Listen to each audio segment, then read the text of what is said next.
2 Kings chapter 1. After Ahab's death, Moab rebelled against Israel. Now Ahaziah had fallen through the lattice of his upper room in Samaria and injured himself. So he sent messengers, saying to them, Go and consult Baal-zebub, the god of Ekron, to see if I will recover from this injury. But the angel of the Lord said to Elijah the Tishbite, Go up and meet the messengers of the king of Samaria, and ask them, Is it because there is no God in Israel that you are going off to consult Baal-zebub, the god of Ekron? Therefore this is what the Lord says, You will not leave the bed you are lying on, you will certainly die. So Elijah went. When the messengers returned to the king, he asked them, Why have you come back?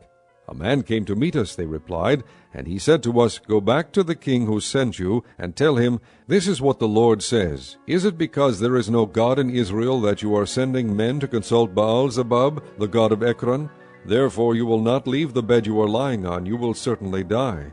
The king asked them, What kind of man was it who came to meet you and told you this? They replied, He was a man with a garment of hair, and with a leather belt around his waist. The king said, That was Elijah the Tishbite. Then he sent to Elijah a captain with his company of 50 men. The captain went up to Elijah, who was sitting on the top of a hill, and said to him, Man of God, the king says, Come down.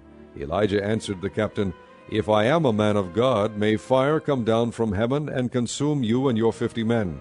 Then fire fell from heaven and consumed the captain and his men.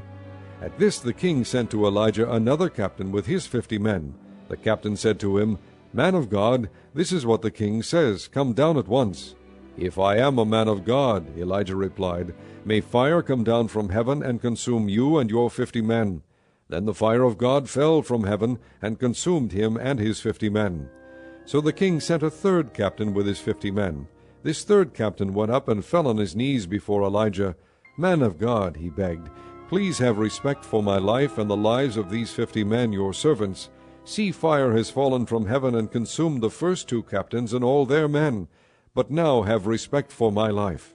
The angel of the Lord said to Elijah, Go down with him, do not be afraid of him. So Elijah got up and went down with him to the king. He told the king, This is what the Lord says, Is it because there is no God in Israel for you to consult, that you have sent messengers to consult Baal-zebub, the god of Ekron? Because you have done this, you will never leave the bed you are lying on. You will certainly die. So he died, according to the word of the Lord that Elijah had spoken. Because Ahaziah had no son, Joram succeeded him as king in the 2nd year of Jehoram, son of Jehoshaphat, king of Judah. As for all the other events of Ahaziah's reign and what he did, are they not written in the book of the annals of the kings of Israel? Chapter 2. When the Lord was about to take Elijah up to heaven in a whirlwind, Elijah and Elisha were on their way from Gilgal. Elijah said to Elisha, Stay here, the Lord has sent me to Bethel.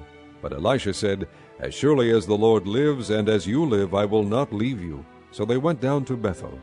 The company of the prophets at Bethel came out to Elisha and asked, Do you know that the Lord is going to take your master from you today? Yes, I know, Elisha replied, but do not speak of it. Then Elijah said to him, Stay here, Elisha, the Lord has sent me to Jericho. And he replied, As surely as the Lord lives, and as you live, I will not leave you. So they went to Jericho. The company of the prophets at Jericho went up to Elisha and asked him, Do you know that the Lord is going to take your master from you today? Yes, I know, he replied, but do not speak of it. Then Elijah said to him, Stay here, the Lord has sent me to the Jordan. And he replied, As surely as the Lord lives, and as you live, I will not leave you. So the 2 of them walked on. 50 men of the company of the prophets went and stood at a distance, facing the place where Elijah and Elisha had stopped at the Jordan. Elijah took his cloak, rolled it up, and struck the water with it. The water divided to the right and to the left, and the 2 of them crossed over on dry ground. When they had crossed, Elijah said to Elisha, Tell me, what can I do for you before I am taken from you? Let me inherit a double portion of your spirit, Elisha replied. You have asked a difficult thing, Elijah said. Yet, if you see me when I am taken from you, it will be yours, otherwise not. As they were walking along and talking together, suddenly a chariot of fire and horses of fire appeared and separated the 2 of them, and Elijah went up to heaven in a whirlwind. Elisha saw this and cried out, My father, the chariots and horsemen of Israel. And Elisha saw him no more. Then he took hold of his own clothes and tore them apart. He picked up the cloak that had fallen from Elijah, and went back and stood on the bank of the Jordan. Then he took the cloak that had fallen from him, and struck the water with it. "Where now is the Lord, the God of Elijah?" he asked. When he struck the water, it divided to the right and to the left, and he crossed over. The company of the prophets from Jericho, who were watching, said, "The spirit of Elijah is resting on Elisha." And they went to meet him and bowed to the ground before him. "Look," they said, "we your servants have 50 able men. Let them go and look for your master. Perhaps the Spirit of the Lord has picked him up and set him down on some mountain or in some valley." "No," Elisha replied, "do not send them." But they persisted until he was too ashamed to refuse. So he said, "Send them." And they sent 50 men, who searched for 3 days but did not find him. When they returned to Elisha, who was staying in Jericho, he said to them, "Didn't I tell you not to go?" The men of the city said to Elisha, "Look, our lord, this town is well situated, as you can see, but the water is bad and the land is unproductive." "Bring me a new bowl," he said, "and put salt in it." So they brought it to him. Then he went out to the spring and threw the salt into it, saying, "This is what the Lord says, I have healed this water. Never again will it cause death or make the land unproductive." And the water has remained wholesome to this day, according to the word Elisha had spoken. From there Elisha went up to Bethel. As he was walking along the road, some youths came out of the town and jeered at him. "Go on up, you bald head," they said. "Go on up, you bald head." He turned around, looked at them, and called down a curse on them in the name of the Lord. Then 2 bears came out of the woods and mauled 42 of the youths. And he went on to Mount Carmel, and from there returned to Samaria. Chapter 3. Joram son of Ahab became king of Israel in Samaria in the 18th year of Jehoshaphat king of Judah, and he reigned 12 years. He did evil in the eyes of the Lord, but not as his father and mother had done. He got rid of the sacred stone of Baal that his father had made. Nevertheless he clung to the sins of Jeroboam son of Nebat, which he had caused Israel to commit. He did not turn away from them. Now Mesha king of Moab raised sheep, and he had to supply the king of Israel with 100,000 lambs, and with the wool of 100,000 rams. But after Ahab died, the king of Moab rebelled against the king of Israel. So at that time King Joram set out from Samaria, and mobilized all Israel. He also sent this message to Jehoshaphat king of Judah: "The king of Moab has rebelled against me. Will you go with me to fight against Moab?" "I will go with you," he replied. "I am as you are, my people as your people, my horses as your horses." "By what route shall we attack?" he asked. "Through the desert of Edom," he answered. So the king of Israel set out with the king of Judah and the king of Edom. After a roundabout march of 7 days, the army had no more water for themselves or for the animals with them. "What?" exclaimed the king of Israel. "Has the Lord called us 3 kings together only to hand us over to Moab?" But Jehoshaphat asked, "Is there no prophet of the Lord here, that we may inquire of the Lord through him?" An officer of the king of Israel answered, "Elisha son of Shaphat is here. He used to pour water on the hands of Elijah." Jehoshaphat said, "The word of the Lord is with him." So the king of Israel and Jehoshaphat and the king of Edom went down to him. Elisha said to the king of Israel, "What do we have to do with each other? Go to the prophets of your father and the prophets of your mother." "No," the king of Israel answered, "because it was the Lord who called us 3 kings together to hand us over to Moab." Elisha said, "As surely as the Lord Almighty lives, whom I serve, if I did not have respect for the presence of Jehoshaphat king of Judah, I would not look at you or even notice you. But now bring me a harpist." While the harpist was playing, the hand of the Lord came upon Elisha, and he said, "This is what the Lord says, Make this valley full of ditches, for this is what the Lord says, You will see neither wind nor rain, yet this valley will be filled with water, and you, your cattle, and your other animals will drink. This is an easy thing in the eyes of the Lord. He will also hand Moab over to you. You will overthrow every fortified city and every major town. You will cut down every good tree, stop up all the springs, and ruin every good field with stones." The next morning, about the time for offering the sacrifice, there it was, water flowing from the direction of Edom, and the land was filled with water. Now all the Moabites had heard that the kings had come to fight against them, so every man, young and old, who could bear arms, was called up and stationed on the border. When they got up early in the morning, the sun was shining on the water. To the Moabites across the way, the water looked red, like blood. "That's blood," they said. Those kings must have fought and slaughtered each other. Now to the plunder, Moab!" But when the Moabites came to the camp of Israel, the Israelites rose up and fought them until they fled, and the Israelites invaded the land and slaughtered the Moabites. They destroyed the towns, and each man threw a stone on every good field until it was covered. They stopped up all the springs and cut down every good tree. Only Kir-Hareseth was left with its stones in place, but men armed with slings surrounded it and attacked it as well.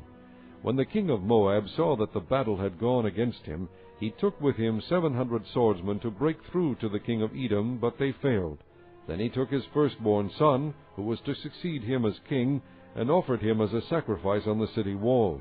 The fury against Israel was great. They withdrew and returned to their own land. Chapter 4. The wife of a man from the company of the prophets cried out to Elisha, "Your servant my husband is dead, and you know that he revered the Lord. But now his creditor is coming to take my 2 boys as his slaves." Elisha replied to her, "How can I help you? Tell me, what do you have in your house?" "Your servant has nothing there at all," she said, "except a little oil." Elisha said, "Go around and ask all your neighbors for empty jars. Don't ask for just a few. Then go inside and shut the door behind you and your sons. Pour oil into all the jars, and as each is filled, put it to one side." She left him, and afterward shut the door behind her and her sons. They brought the jars to her, and she kept pouring. When all the jars were full, she said to her son, "Bring me another one." But he replied, "There is not a jar left." Then the oil stopped flowing. She went and told the man of God, and he said, "Go sell the oil and pay your debts. You and your sons can live on what is left." One day Elisha went to Shunem, and a well-to-do woman was there who urged him to stay for a meal. So whenever he came by, he stopped there to eat. She said to her husband, "I know that this man who often comes our way is a holy man of God. Let's make a small room on the roof, and put in it a bed and a table, a chair and a lamp for him. Then he can stay there whenever he comes to us." One day when Elisha came, he went up to his room and lay down there. He said to his servant Gehazi, "Call the Shunammite." So he called her, and she stood before him. Elisha said to him, "Tell her, you have gone to all this trouble for us. Now what can be done for you? Can we speak on your behalf to the king or the commander of the army?" She replied, "I have a home among my own people." "What can be done for her?" Elisha asked. Gehazi said, "Well, she has no son, and her husband is old." Then Elisha said, "Call her." So he called her, and she stood in the doorway. "About this time next year," Elisha said, "you will hold a son in your arms." "No, my lord," she objected, "don't mislead your servant, O man of God." But the woman became pregnant, and the next year about that same time she gave birth to a son, just as Elisha had told her. The child grew, and one day he went out to his father, who was with the reapers. My head, he said to his father. His father told his servant, "Carry him to his mother." After the servant had lifted him up and carried him to his mother, the boy sat in her lap until noon, and then he died. She went up and laid him on the bed of the man of God, then shut the door and went out. She called her husband and said, "Please send me one of the servants and a donkey so I can go to the man of God quickly and return." "Why go to him today?" he asked. "It's not the new moon or the Sabbath." "It's all right," she said. She saddled the donkey and said to his servant, "Lead on, don't slow down for me unless I tell you." So she set out and came to the man of God at Mount Carmel. When he saw her in the distance, the man of God said to his servant Gehazi, "Look, there's the Shunammite. Run to meet her and ask her, 'Are you all right? Is your husband all right? Is your child all right?'" "Everything is all right," she said. When she reached the man of God at the mountain, she took hold of his feet. Gehazi came over to push her away, but the man of God said, "Leave her alone. She is in bitter distress. But the Lord has hidden it from me and has not told me why." "Did I ask you for a son, my lord?" she said. "Didn't I tell you, 'Don't raise my hopes'?" Elisha said to Gehazi, "Tuck your cloak into your belt, take my staff in your hand, and run. If you meet anyone, do not greet him, and if anyone greets you, do not answer. Lay my staff on the boy's face." But the child's mother said, "As surely as the Lord lives, and as you live, I will not leave you." So he got up and followed her. Gehazi went on ahead and laid the staff on the boy's face, but there was no sound or response. So Gehazi went back to meet Elisha and told him, "The boy has not awakened." When Elisha reached the house, there was the boy lying dead on his couch. He went in, shut the door on the two of them, and prayed to the Lord. Then he got on the bed and lay upon the boy, mouth to mouth, eyes to eyes, hands to hands.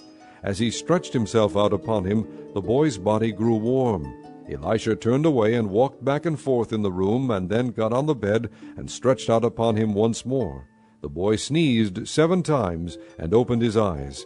Elisha summoned Gehazi and said, "Call the Shunammite." And he did. When she came, he said, "Take your son." She came in, fell at his feet, and bowed to the ground. Then she took her son and went out. Elisha returned to Gilgal, and there was a famine in that region. While the company of the prophets was meeting with him, he said to his servant, "Put on the large pot, and cook some stew for these men." One of them went out into the fields to gather herbs, and found a wild vine. He gathered some of its gourds, and filled the fold of his cloak. When he returned, he cut them up into the pot of stew, though no one knew what they were. The stew was poured out for the men, but as they began to eat it, they cried out, "O man of God, there is death in the pot," and they could not eat it. Elisha said, "Get some flour." He put it into the pot and said, "Serve it to the people to eat." And there was nothing harmful in the pot. A man came from Baal Shalisha, bringing the man of God 20 loaves of barley bread baked from the first ripe grain, along with some heads of new grain. "Give it to the people to eat," Elisha said. "How can I set this before 100 men?" his servant asked. But Elisha answered, "Give it to the people to eat, for this is what the Lord says, they will eat and have some left over." Then he set it before them, and they ate and had some left over, according to the word of the Lord. Chapter 5. Now Naaman was commander of the army of the king of Aram. He was a great man in the sight of his master, and highly regarded, because through him the Lord had given victory to Aram. He was a valiant soldier, but he had leprosy.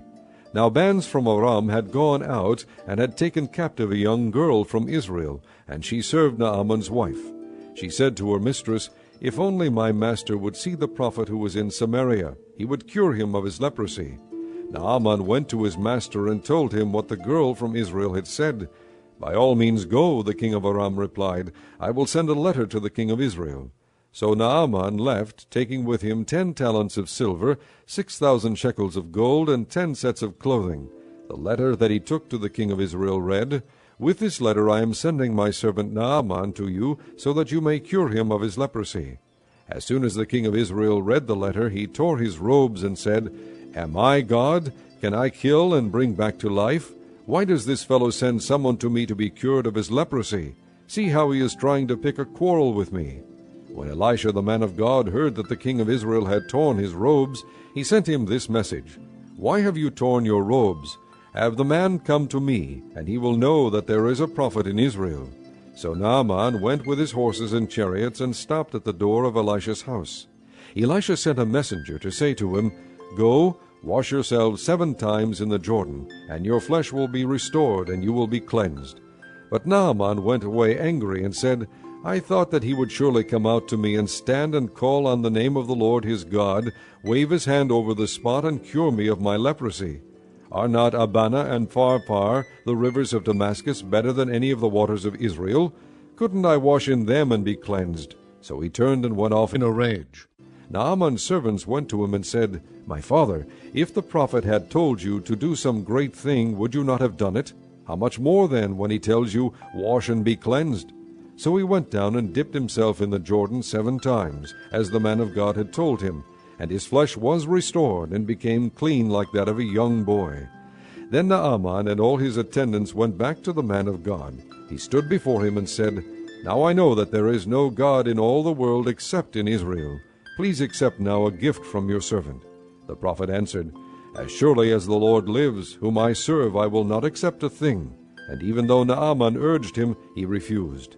"If you will not," said Naaman, "please let me, your servant, be given as much earth as a pair of mules can carry, for your servant will never again make burnt offerings and sacrifices to any other god but the Lord. But may the Lord forgive your servant for this one thing. When my master enters the temple of Rimmon to bow down, and he is leaning on my arm, and I bow there also, when I bow down in the temple of Rimmon, may the Lord forgive your servant for this." "Go in peace," Elisha said. After Naaman had traveled some distance, Gehazi, the servant of Elisha the man of God, said to himself, "My master was too easy on Naaman this Aramean. by not accepting from him what he brought. As surely as the Lord lives, I will run after him and get something from him." So Gehazi hurried after Naaman. When Naaman saw him running toward him, he got down from the chariot to meet him. "Is everything all right?" he asked. "Everything is all right," Gehazi answered. "My master sent me to say, 2 young men from the company of the prophets have just come to me from the hill country of Ephraim. Please give them a talent of silver and 2 sets of clothing." "By all means, take 2 talents," said Naaman. He urged Gehazi to accept them, and then tied up the 2 talents of silver in 2 bags with 2 sets of clothing. He gave them to 2 of his servants, and they carried them ahead of Gehazi. When Gehazi came to the hill, he took the things from the servants and put them away in the house. He sent the men away, and they left. Then he went in and stood before his master Elisha. "Where have you been, Gehazi?" Elisha asked. "Your servant didn't go anywhere," Gehazi answered. But Elisha said to him, "Was not my spirit with you when the man got down from his chariot to meet you? Is this the time to take money or to accept clothes, olive groves, vineyards, flocks, herds, or men servants and maidservants? Naaman's leprosy will cling to you and to your descendants forever." Then Gehazi went from Elisha's presence, and he was leprous as white as snow.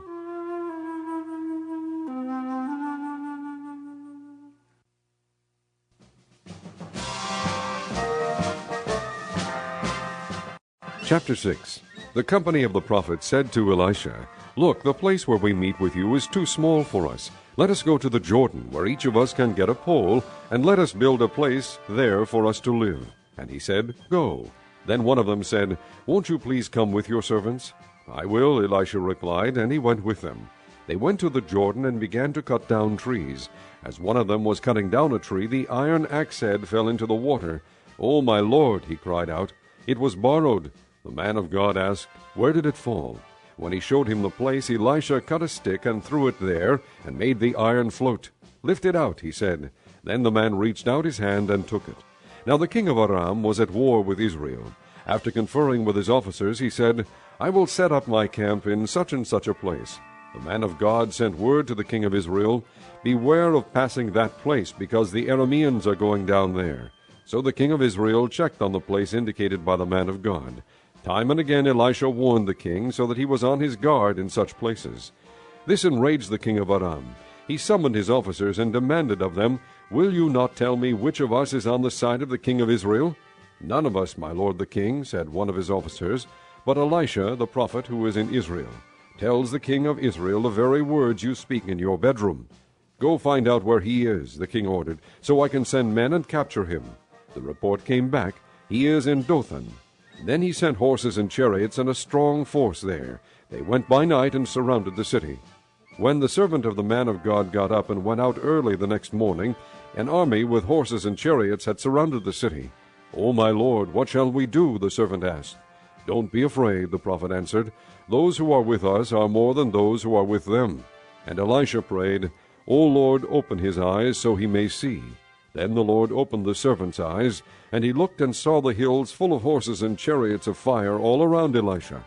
As the enemy came down toward him, Elisha prayed to the Lord, "Strike these people with blindness." So he struck them with blindness, as Elisha had asked. Elisha told them, "This is not the road, and this is not the city. Follow me, and I will lead you to the man you are looking for." And he led them to Samaria. After they entered the city, Elisha said, "Lord, open the eyes of these men so they can see." Then the Lord opened their eyes, and they looked, and there they were, inside Samaria. When the king of Israel saw them, he asked Elisha, "Shall I kill them, my father? Shall I kill them?" "Do not kill them," he answered. "Would you kill men you have captured with your own sword or bow? Set food and water before them, so that they may eat and drink, and then go back to their master." So he prepared a great feast for them, and after they had finished eating and drinking, he sent them away, and they returned to their master. So the bands from Aram stopped raiding Israel's territory. Sometime later, Ben-Hadad, king of Aram, mobilized his entire army and marched up and laid siege to Samaria. There was a great famine in the city. The siege lasted so long that a donkey's head sold for 80 shekels of silver, and a quarter of a cab of seed pods for 5 shekels. As the king of Israel was passing by on the wall, a woman cried to him, "Help me, my lord the king." The king replied, "If the Lord does not help you, where can I get help for you?" From the threshing floor? From the winepress? Then he asked her, What's the matter? She answered, This woman said to me, Give up your son, so we may eat him today, and tomorrow we'll eat my son. So we cooked my son and ate him. The next day I said to her, Give up your son, so we may eat him. But she had hidden him. When the king heard the woman's words, he tore his robes. As he went along the wall, the people looked, and there underneath he had sackcloth on his body. He said, May God deal with me, be it ever so severely, if the head of Elisha son of Shaphat remains on his shoulders today. Now Elisha was sitting in his house, and the elders were sitting with him. The king sent a messenger ahead, but before he arrived, Elisha said to the elders, Don't you see how this murderer is sending someone to cut off my head? Look, when the messenger comes, shut the door and hold it shut against him. Is not the sound of his master's footsteps behind him? While he was still talking to them, the messenger came down to him, and the king said, This disaster is from the Lord. Why should I wait for the Lord any longer? Chapter 7. Elisha said, Hear the word of the Lord. This is what the Lord says. About this time tomorrow, a seah of flour will sell for a shekel, and 2 seahs of barley for a shekel at the gate of Samaria. The officer on whose arm the king was leaning said to the man of God, Look, even if the Lord should open the floodgates of the heavens, could this happen? You will see it with your own eyes, answered Elisha, but you will not eat any of it. Now there were 4 men with leprosy at the entrance of the city gate. They said to each other, Why stay here until we die? If we say, We'll go into the city, the famine is there, and we will die. And if we stay here, we will die. So let's go over to the camp of the Arameans and surrender. If they spare us, we live. If they kill us, then we die. At dusk they got up and went to the camp of the Arameans. When they reached the edge of the camp, not a man was there, for the Lord had caused the Arameans to hear the sound of chariots and horses and a great army, so that they said to one another, Look, the king of Israel has hired the Hittite and Egyptian kings to attack us. So they got up and fled in the dusk, and abandoned their tents and their horses and donkeys. They left the camp as it was, and ran for their lives. The men who had leprosy reached the edge of the camp, and entered one of the tents. They ate and drank, and carried away silver, gold, and clothes, and went off and hid them. They returned and entered another tent, and took some things from it, and hid them also. Then they said to each other, We're not doing right. This is a day of good news, and we are keeping it to ourselves. If we wait until daylight, punishment will overtake us. Let's go at once and report this to the royal palace. So they went and called out to the city gatekeepers, and told them, We went into the Aramean camp, and not a man was there, not a sound of anyone, only tethered horses and donkeys, and the tents left just as they were. The gatekeepers shouted the news, and it was reported within the palace. The king got up in the night, and said to his officers, I will tell you what the Arameans have done to us. They know we are starving, so they have left the camp to hide in the countryside, thinking, They will surely come out, and then we will take them alive and get into the city. One of his officers answered, Have some men take 5 of the horses that are left in the city. Their plight will be like that of all the Israelites left here. Yes, they will only be like all these Israelites who are doomed. So let us send them to find out what happened. So they selected 2 chariots with their horses, and the king sent them after the Aramean army. He commanded the drivers, Go and find out what has happened. They followed them as far as the Jordan, and they found the whole road strewn with the clothing and equipment the Arameans had thrown away in their headlong flight. So the messengers returned and reported to the king. Then the people went out and plundered the camp of the Arameans. So a seah of flour sold for a shekel, and 2 seahs of barley sold for a shekel, as the Lord had said. Now the king had put the officer on whose arm he leaned in charge of the gate. And the people trampled him in the gateway, and he died, just as the man of God had foretold when the king came down to his house. It happened as the man of God had said to the king, About this time tomorrow, a seah of flour will sell for a shekel, and 2 seahs of barley for a shekel at the gate of Samaria. The officer had said to the man of God, Look, even if the Lord should open the floodgates of the heavens, could this happen? The man of God had replied, You will see it with your own eyes, but you will not eat any of it. And that is exactly what happened to him, for the people trampled him in the gateway, and he died. Chapter 8. Now Elisha had said to the woman whose son he had restored to life, Go away with your family, and stay for a while wherever you can, because the Lord has decreed a famine in the land that will last 7 years. The woman proceeded to do as the man of God said. She and her family went away, and stayed in the land of the Philistines 7 years. At the end of the 7 years she came back from the land of the Philistines, and went to the king to beg for her house and land. The king was talking to Gehazi, the servant of the man of God, and had said, "Tell me about all the great things Elisha has done." Just as Gehazi was telling the king how Elisha had restored the dead to life, the woman whose son Elisha had brought back to life came to beg the king for her house and land. Gehazi said, "This is the woman, my lord the king, and this is her son whom Elisha restored to life." The king asked the woman about it, and she told him. Then he assigned an official to her case, and said to him, "Give back everything that belonged to her, including all the income from her land from the day she left the country until now." Elisha went to Damascus, and Ben-Hadad, king of Aram, was ill. When the king was told, "The man of God has come all the way up here," he said to Hazael, "Take a gift with you and go to meet the man of God. Consult the Lord through him. Ask him, 'Will I recover from this illness?'" Hazael went to meet Elisha, taking with him a gift, 40 camel loads of all the finest wares of Damascus. He went in and stood before him and said, "Your son Ben-Hadad, king of Aram, has sent me to ask, 'Will I recover from this illness?'" Elisha answered, "Go and say to him, 'You will certainly recover, but the Lord has revealed to me that he will in fact die.'" He stared at him with a fixed gaze until Hazael felt ashamed. Then the man of God began to weep. "Why is my lord weeping?" asked Hazael. "Because I know the harm you will do to the Israelites," he answered. "You will set fire to their fortified places, kill their young men with the sword, dash their little children to the ground, and rip open their pregnant women." Hazael said, "How could your servant, a mere dog, accomplish such a feat?" "The Lord has shown me that you will become king of Aram," answered Elisha. Then Hazael left Elisha and returned to his master. When Ben-Hadad asked, "What did Elisha say to you?" Hazael replied, "He told me that you would certainly recover." But the next day he took a thick cloth, soaked it in water, and spread it over the king's face, so that he died. Then Hazael succeeded him as king. In the 5th year of Joram, son of Ahab, king of Israel, when Jehoshaphat was king of Judah, Jehoram, son of Jehoshaphat, began his reign as king of Judah. He was 32 years old when he became king, and he reigned in Jerusalem 8 years. He walked in the ways of the kings of Israel, as the house of Ahab had done, for he married a daughter of Ahab. He did evil in the eyes of the Lord. Nevertheless, for the sake of his servant David, the Lord was not willing to destroy Judah. He had promised to maintain a lamp for David and his descendants forever. In the time of Jehoram, Edom rebelled against Judah and set up its own king. So Jehoram went to Zair with all his chariots.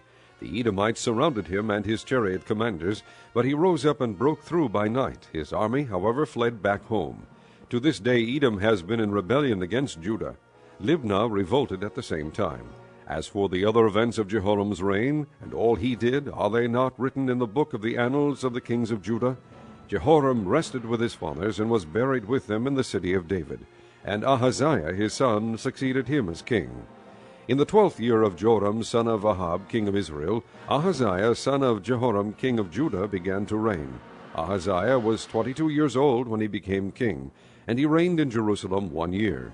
His mother's name was Athaliah, a granddaughter of Omri, king of Israel. He walked in the ways of the house of Ahab, and did evil in the eyes of the Lord, as the house of Ahab had done, for he was related by marriage to Ahab's family. Ahaziah went with Joram son of Ahab to war against Hazael king of Aram at Ramoth-Gilead. The Arameans wounded Joram, so King Joram returned to Jezreel to recover from the wounds the Arameans had inflicted on him at Ramoth in his battle with Hazael king of Aram. Then Ahaziah son of Jehoram king of Judah went down to Jezreel to see Joram son of Ahab, because he had been wounded. Chapter 9. The prophet Elisha summoned a man from the company of the prophets and said to him, "Tuck your cloak into your belt, take this flask of oil with you, and go to Ramoth-Gilead. When you get there, look for Jehu, son of Jehoshaphat, the son of Nimshi. Go to him, get him away from his companions, and take him into an inner room. Then take the flask and pour the oil on his head, and declare, 'This is what the Lord says, I anoint you king over Israel.' Then open the door and run, don't delay." So the young man, the prophet, went to Ramoth-Gilead. When he arrived, he found the army officers sitting together. "I have a message for you, commander," he said. "For which of us?" asked Jehu. "For you, commander," he replied. Jehu got up and went into the house. Then the prophet poured the oil on Jehu's head and declared, "This is what the Lord, the God of Israel, says, I anoint you king over the Lord's people Israel. You are to destroy the house of Ahab your master, and I will avenge the blood of my servants the prophets, and the blood of all the Lord's servants shed by Jezebel. The whole house of Ahab will perish. I will cut off from Ahab every last male in Israel, slave or free. I will make the house of Ahab like the house of Jeroboam son of Nebat, and like the house of Baasha son of Ahijah. As for Jezebel, dogs will devour her on the plot of ground at Jezreel, and no one will bury her. Then he opened the door and ran. When Jehu went out to his fellow officers, one of them asked him, Is everything all right? Why did this madman come to you? You know the man and the sort of things he says, Jehu replied. That's not true, they said. Tell us. Jehu said, Here is what he told me. This is what the Lord says, I anoint you king over Israel. They hurried and took their cloaks and spread them under him on the bare steps. Then they blew the trumpet and shouted, Jehu is king. So Jehu son of Jehoshaphat, the son of Nimshi, conspired against Joram. Now Joram and all Israel had been defending Ramoth-Gilead against Hazael king of Aram, but King Joram had returned to Jezreel to recover from the wounds the Arameans had inflicted on him in the battle with Hazael king of Aram. Jehu said, If this is the way you feel, don't let anyone slip out of the city to go and tell the news in Jezreel. Then he got into his chariot and rode to Jezreel, because Joram was resting there, and Ahaziah king of Judah had gone down to see him. When the lookout standing on the tower in Jezreel saw Jehu's troops approaching, he called out, I see some troops coming. Get a horseman, Joram ordered. Send him to meet them and ask, Do you come in peace? The horseman rode off to meet Jehu and said, This is what the king says, Do you come in peace? What do you have to do with peace? Jehu replied, Fall in behind me. The lookout reported, The messenger has reached them, but he isn't coming back. So the king sent out a second horseman. When he came to them, he said, This is what the king says, Do you come in peace? Jehu replied, What do you have to do with peace? Fall in behind me. The lookout reported, He has reached them, but he isn't coming back either. The driving is like that of Jehu son of Nimshi. He drives like a madman. Hitch up my chariot, Joram ordered. And when it was hitched up, Joram king of Israel and Ahaziah king of Judah rode out, each in his own chariot, to meet Jehu. They met him at the plot of ground that had belonged to Naboth the Jezreelite.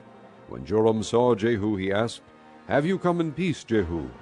How can there be peace, Jehu replied, as long as all the idolatry and witchcraft of your mother Jezebel abound? Joram turned about and fled, calling out to Ahaziah, Treachery, Ahaziah! Then Jehu drew his bow and shot Joram between the shoulders. The arrow pierced his heart, and he slumped down in his chariot. Jehu said to Bidkar, his chariot officer, Pick him up and throw him on the field that belonged to Naboth the Jezreelite. Remember how you and I were riding together in chariots behind Ahab his father, when the Lord made this prophecy about him. Yesterday I saw the blood of Naboth and the blood of his sons, declares the Lord, and I will surely make you pay for it on this plot of ground, declares the Lord. Now then, pick him up and throw him on that plot, in accordance with the word of the Lord. When Ahaziah king of Judah saw what had happened, he fled up the road to Beth-Hagan. Jehu chased him, shouting, Kill him too! They wounded him in his chariot on the way up to Gur near Ibleam, but he escaped to Megiddo and died there. His servants took him by chariot to Jerusalem and buried him with his fathers in his tomb in the city of David. In the 11th year of Joram son of Ahab, Ahaziah had become king of Judah. Then Jehu went to Jezreel. When Jezebel heard about it, she painted her eyes, arranged her hair, and looked out of a window. As Jehu entered the gate, she asked, Have you come in peace, Zimri, you murderer of your master?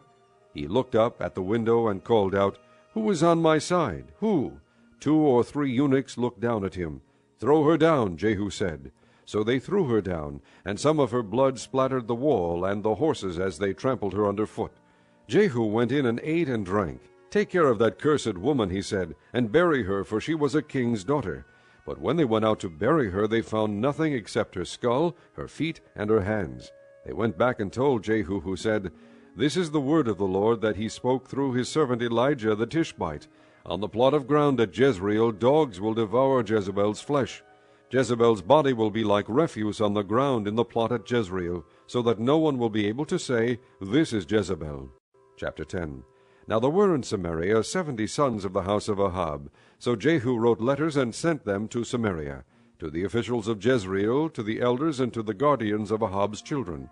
He said, "As soon as this letter reaches you, since your master's sons are with you, and you have chariots and horses, a fortified city and weapons, choose the best and most worthy of your master's sons, and set him on his father's throne. Then fight for your master's house."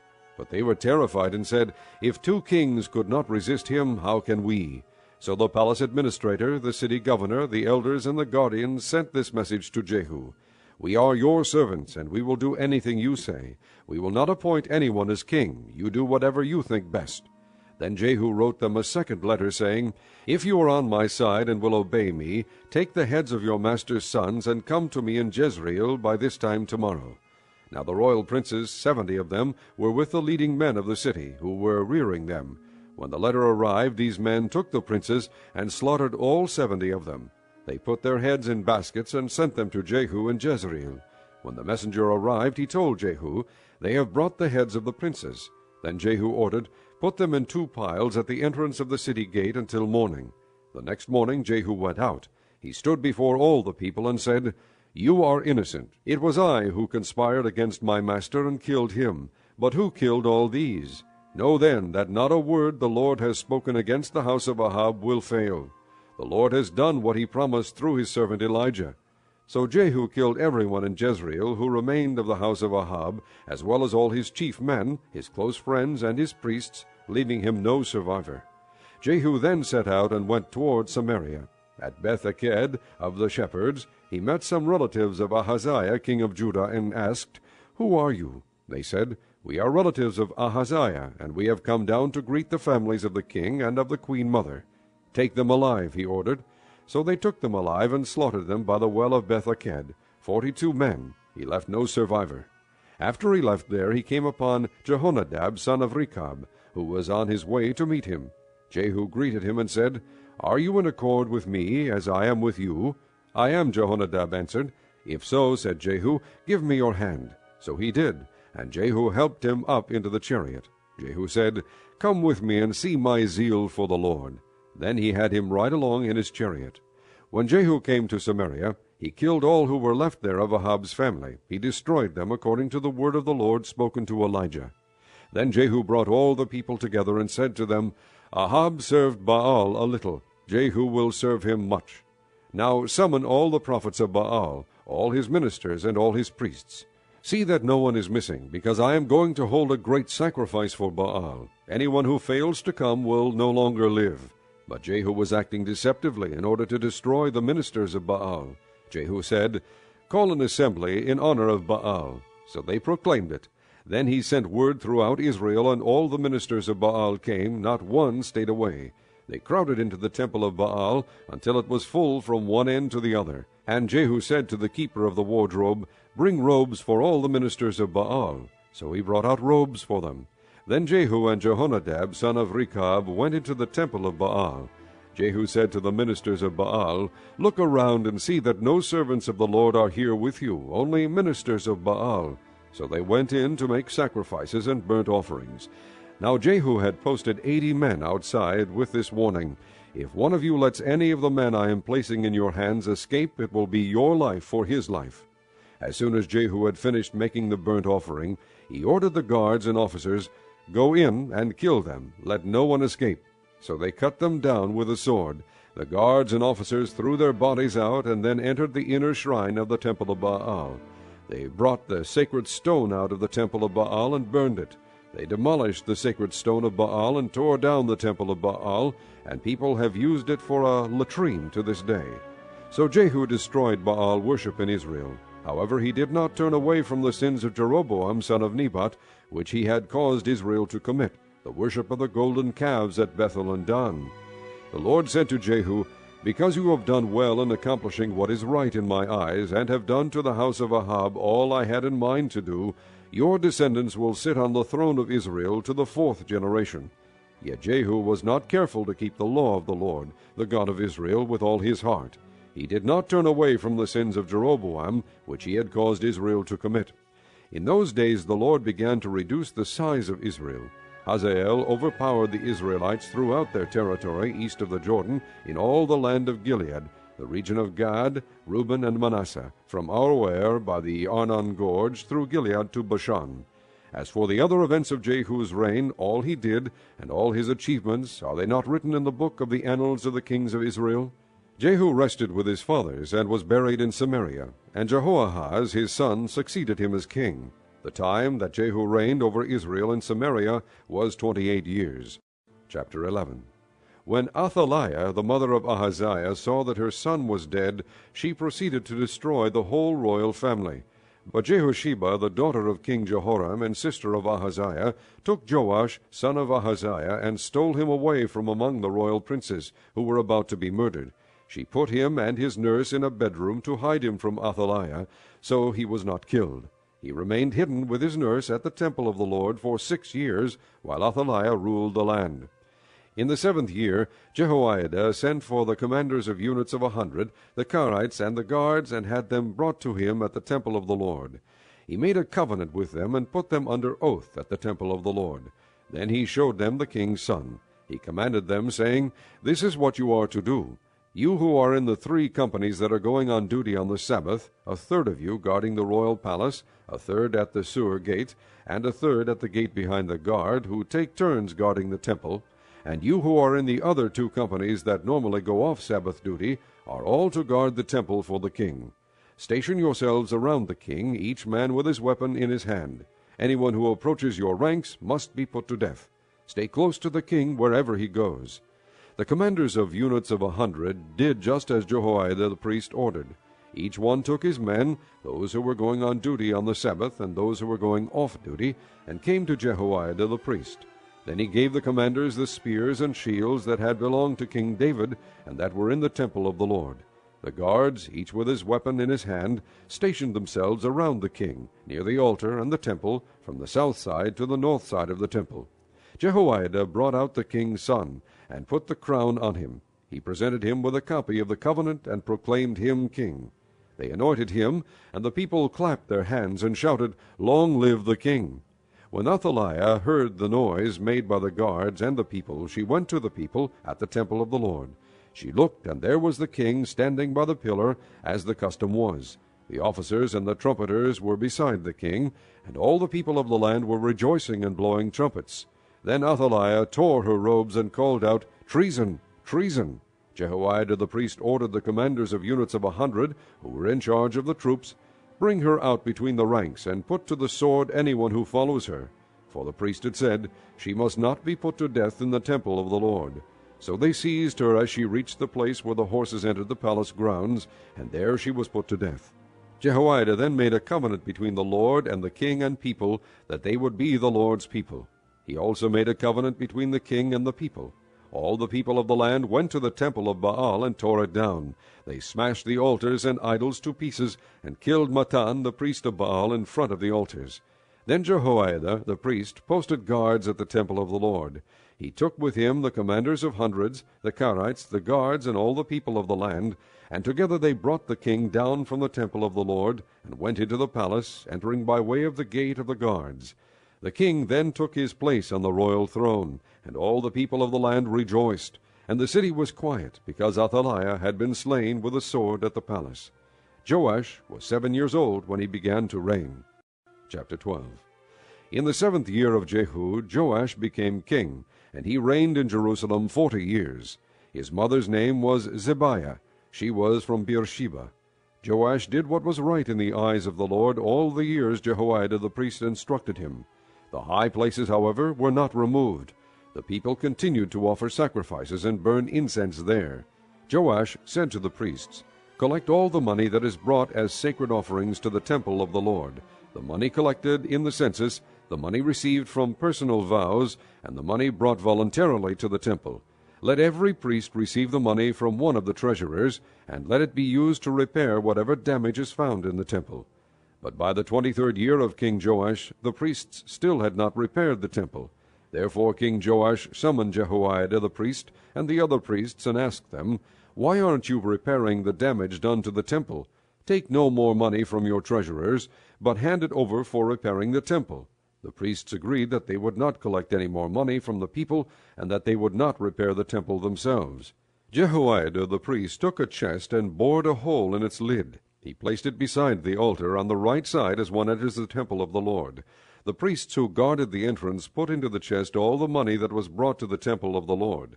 Whenever they saw that there was a large amount of money in the chest, the royal secretary and the high priest came, counted the money that had been brought into the temple of the Lord, and put it into bags.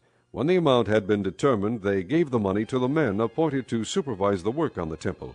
With it they paid those who worked on the temple of the Lord, the carpenters and builders, the masons and stone cutters. They purchased timber and dressed stone for the repair of the temple of the Lord, and met all the other expenses of restoring the temple. The money brought into the temple was not spent for making silver basins, wick trimmers, sprinkling bowls, trumpets, or any other articles of gold or silver for the temple of the Lord. It was paid to the workmen who used it to repair the temple. They did not require an accounting from those to whom they gave the money to pay the workers, because they acted with complete honesty. The money from the guilt offerings and sin offerings was not brought into the temple of the Lord. It belonged to the priests. About this time Hazael king of Aram went up and attacked Gath and captured it. Then he turned to attack Jerusalem.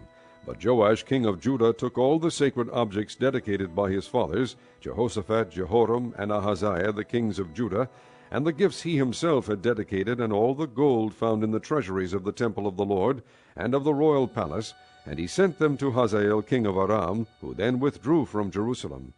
As for the other events of the reign of Joash, and all he did, are they not written in the book of the annals of the kings of Judah? His officials conspired against him, and assassinated him at Beth Millo, on the road down to Silla. The officials who murdered him were Jozabad, son of Shimeath, and Jehozabad, son of Shomer. He died and was buried with his fathers in the city of David. And Amaziah, his son, succeeded him as king. Chapter 13. In the 23rd year of Joash, son of Ahaziah, king of Judah, Jehoahaz, son of Jehu, became king of Israel in Samaria, and he reigned 17 years. He did evil in the eyes of the Lord by following the sins of Jeroboam, son of Nebat, which he had caused Israel to commit, and he did not turn away from them. So the Lord's anger burned against Israel, and for a long time he kept them under the power of Hazael king of Aram, and Ben-Hadad his son. Then Jehoahaz sought the Lord's favor, and the Lord listened to him, for he saw how severely the king of Aram was oppressing Israel. The Lord provided a deliverer for Israel, and they escaped from the power of Aram. So the Israelites lived in their own homes as they had before, but they did not turn away from the sins of the house of Jeroboam, which he had caused Israel to commit.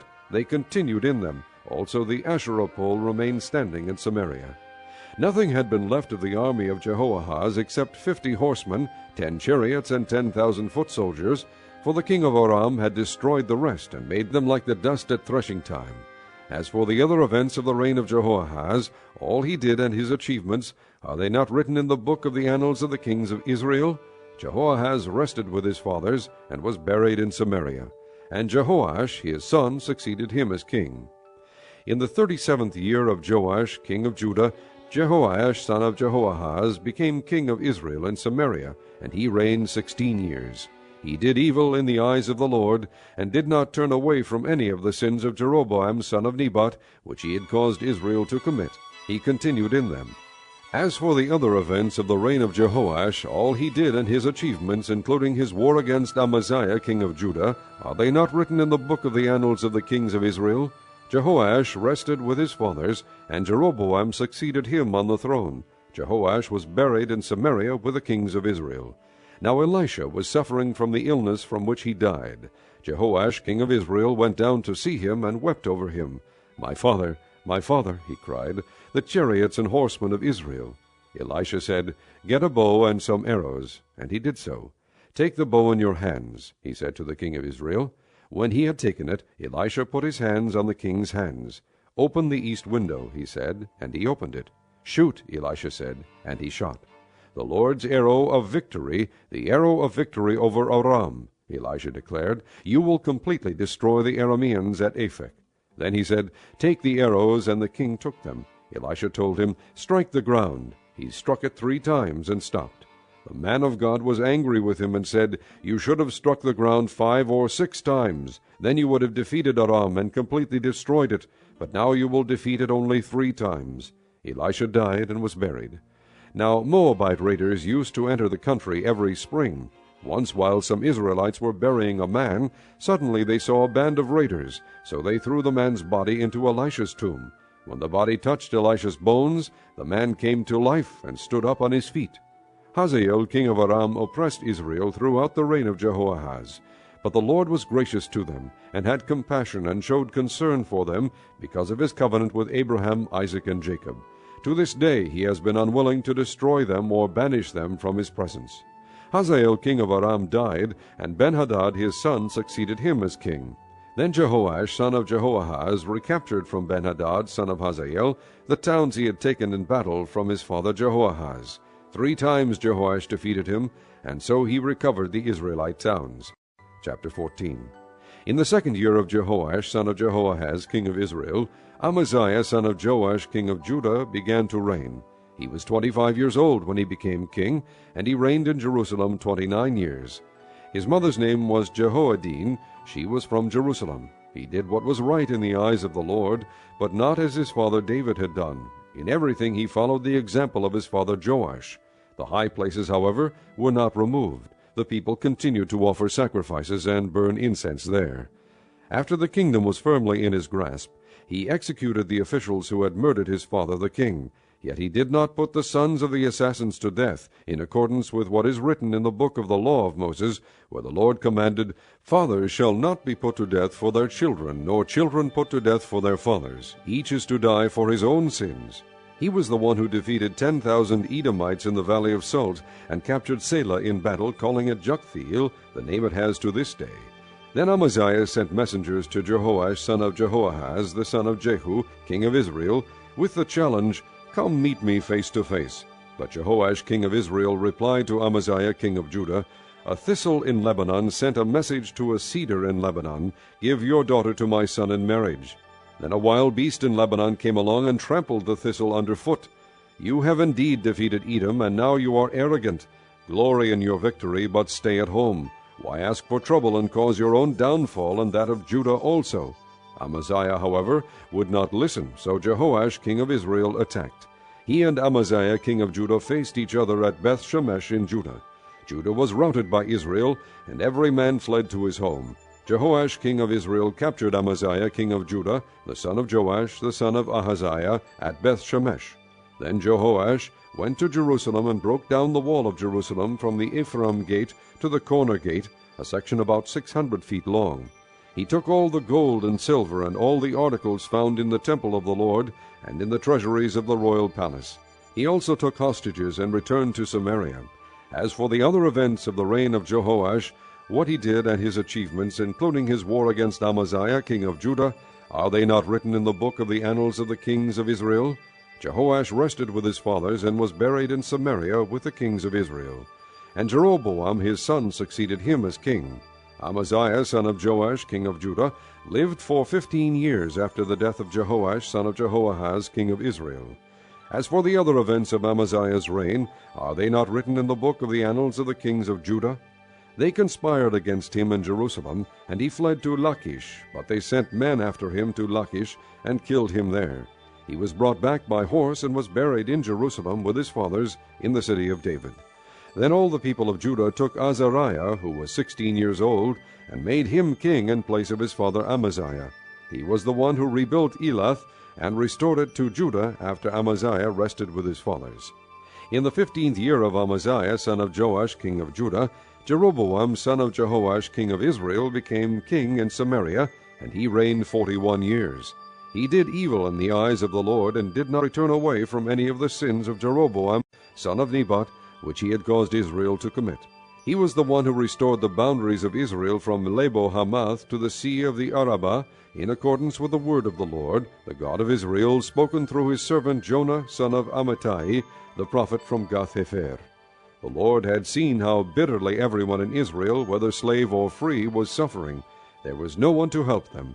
And since the Lord had not said he would blot out the name of Israel from under heaven, he saved them by the hand of Jeroboam son of Jehoash. As for the other events of Jeroboam's reign, all he did and his military achievements, including how he recovered for Israel both Damascus and Hamath, which had belonged to Yehudi, are they not written in the book of the annals of the kings of Israel? Jeroboam rested with his fathers, the kings of Israel. and Zechariah his son succeeded him as king. Chapter 15. In the 27th year of Jeroboam king of Israel, Azariah son of Amaziah king of Judah began to reign. He was 16 years old when he became king, and he reigned in Jerusalem 52 years. His mother's name was Jecholiah. She was from Jerusalem. He did what was right in the eyes of the Lord, just as his father Amaziah had done. The high places, however, were not removed. The people continued to offer sacrifices and burn incense there. The Lord afflicted the king with leprosy until the day he died, and he lived in a separate house. Jotham, the king's son, had charge of the palace and governed the people of the land. As for the other events of Azariah's reign, and all he did, are they not written in the book of the annals of the kings of Judah? Azariah rested with his fathers, and was buried near them in the city of David. And Jotham his son succeeded him as king. In the 38th year of Azariah king of Judah, Zechariah son of Jeroboam became king of Israel in Samaria, and he reigned 6 months. He did evil in the eyes of the Lord, as his fathers had done. He did not turn away from the sins of Jeroboam son of Nebat, which he had caused Israel to commit. Shallum son of Jabesh conspired against Zechariah. He attacked him in front of the people, assassinated him, and succeeded him as king. The other events of Zechariah's reign are written in the book of the annals of the kings of Israel. So the word of the Lord spoken to Jehu was fulfilled.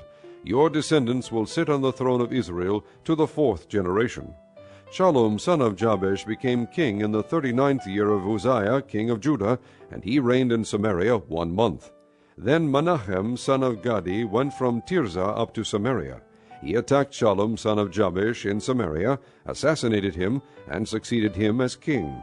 The other events of Shallum's reign and the conspiracy he led are written in the book of the annals of the kings of Israel.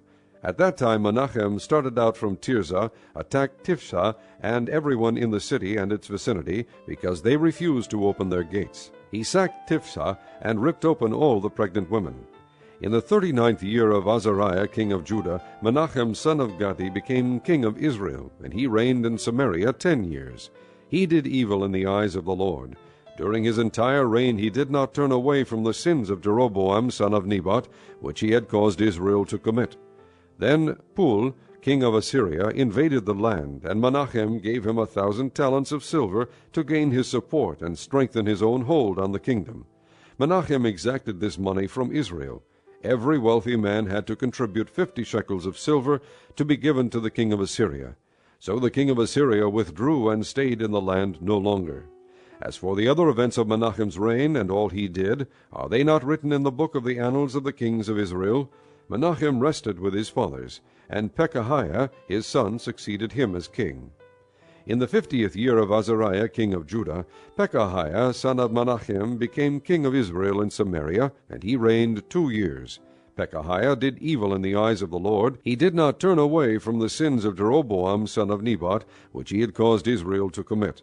One of his chief officers, Pekah son of Remaliah, conspired against him. Taking 50 men of Gilead with him, he assassinated Pekahiah, along with Argob and Aryeh, in the citadel of the royal palace at Samaria. So Pekah killed Pekahiah, and succeeded him as king.